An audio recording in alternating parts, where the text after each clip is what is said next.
What's going on to you, Capricorn? So you have the Ace of Wands, the Three of Pentacles, the World, the Strength, the Wheel of Fortune, the Six of Pentacles, the Three of Wands,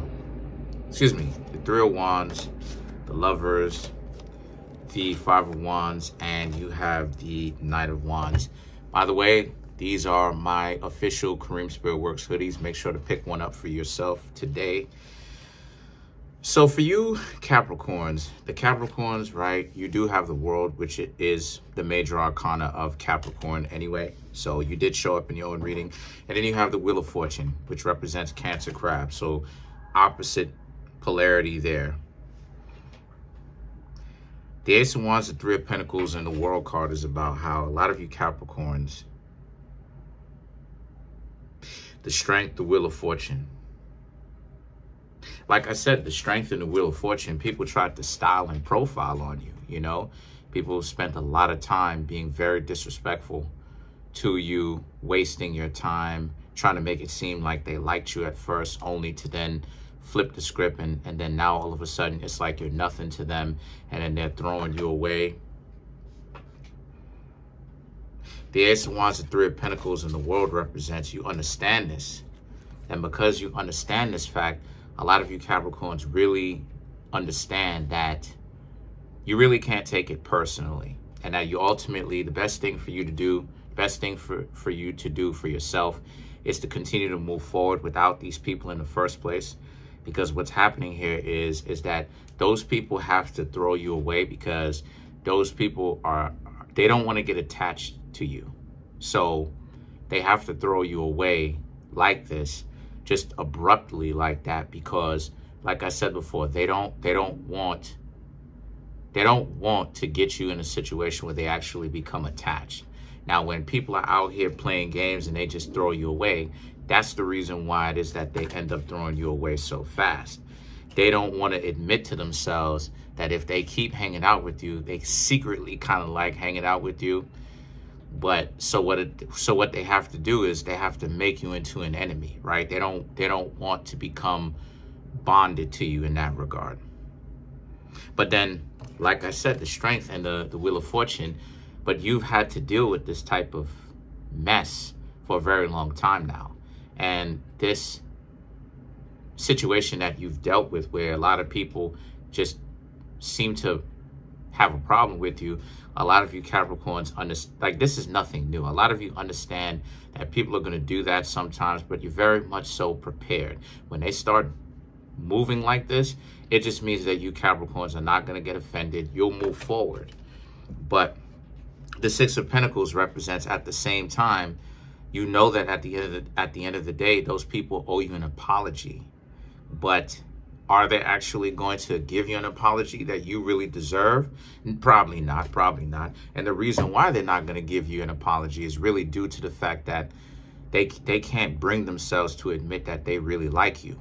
So they have to make an enemy out of you. So then you have the Three of Wands.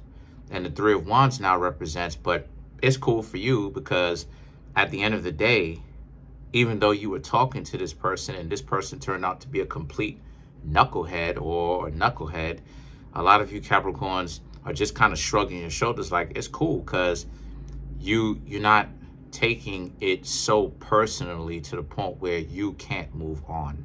So the Three of Wands is very much so about a card where you Capricorns are moving forward with your own lives, and in essence nothing really stops. It's just a matter of you Capricorns deciding to move forward with your lives, because like I said before, nothing really ever stops. You're not going to stop getting to know people just because this one knucklehead decided that they wanted to waste your time. Consequently, wasting their own time, but trying to act like they're wasting your time, like they could put time away like money. But the Lovers is about how, since this is the case, a lot of you Capricorns, you understand that, you know, love is most definitely possible, because this is you looking at it. Love is most definitely possible. You see love in your future, but the Five of Wands, it's not necessarily, it's going to be simple, but it's not easy.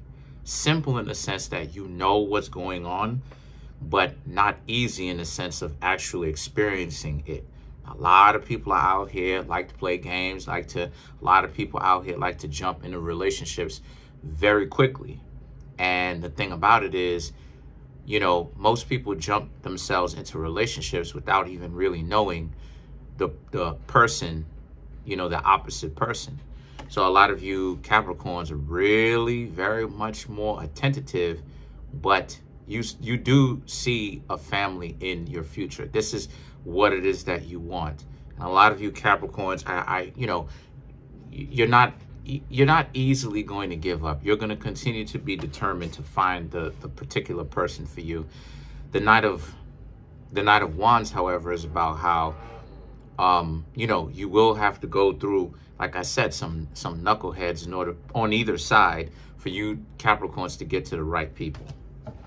So let's clarify the Knight of Wands.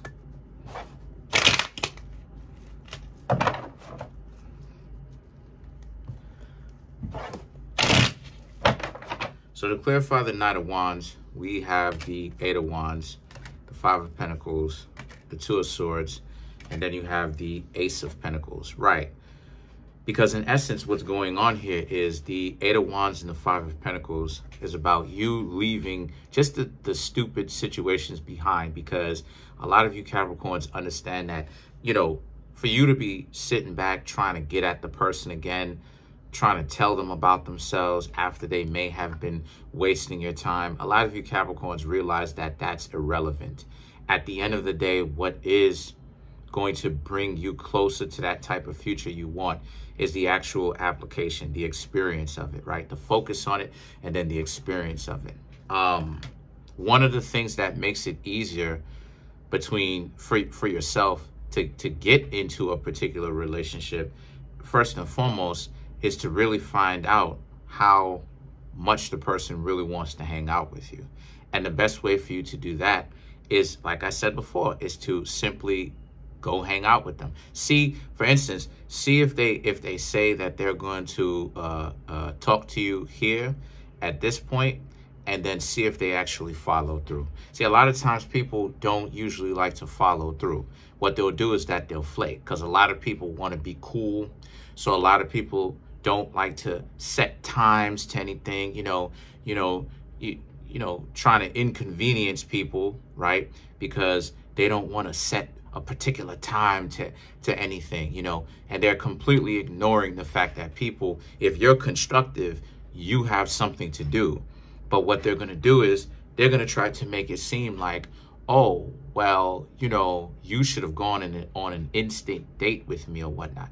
One of the best ways to find out if the person likes you, or if the person has some sort of interest in you, or if you're able to get to know them better, is say, hey, listen, we're going to go ahead and hang out here, and let's see if they follow through with it. If those people decide that they're going to flake on you, they have flaked on you. They are already showing you right then and there that they are not meant to be trusted, because you don't know these people for a very long time. And they're already doing you in. They're already betraying your trust.